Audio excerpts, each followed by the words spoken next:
India മുഴുവൻ ആരാധകരുള്ള ഒരു റിയാലിറ്റി ഷോയാണ് ബിഗ് ബോസ്. ബിഗ് ബോസ് മലയാളത്തിൽ മാത്രമല്ല ഒരുപാട് ഭാഷകളിൽ സംപ്രേഷണം ചെയ്യുന്നുണ്ട്.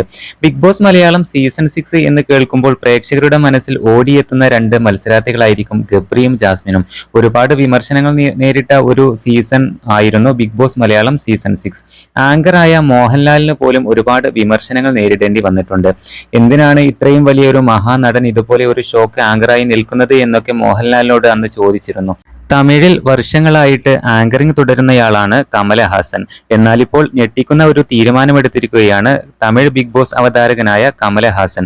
ഞാൻ ഇനി മുതലുള്ള സീസണുകളിൽ അവതാരകനായി ഉണ്ടായിരിക്കില്ല എന്നും നിങ്ങൾ ഇതുവരെ തന്ന സ്നേഹത്തിന് വളരെയധികം നന്ദി എന്നും നിങ്ങളുടെ ഒരു കുടുംബാംഗത്തെ പോലെ എന്നെ കണ്ടതും എല്ലാ ആഴ്ചകളും നിങ്ങളെ കാണാൻ കഴിയുന്നതും തനിക്ക് വളരെയധികം സന്തോഷം തരുന്ന ഒന്ന് തന്നെയാണെന്നും ഇനിയുള്ള സീസണിൽ ഞാൻ ഉണ്ടായിരിക്കില്ല എന്നുമാണ് കമലഹാസൻ സോഷ്യൽ മീഡിയയിൽ കഴിഞ്ഞ ദിവസം അറിയിച്ചിരിക്കുന്നത്. കമലഹാസന്റെ ഈ തീരുമാനത്തെ സപ്പോർട്ട് ചെയ്തുകൊണ്ട് നിരവധി ആരാധകരാണ് കമന്റുമായി സോഷ്യൽ മീഡിയയിൽ നിറഞ്ഞു വരുന്നത്.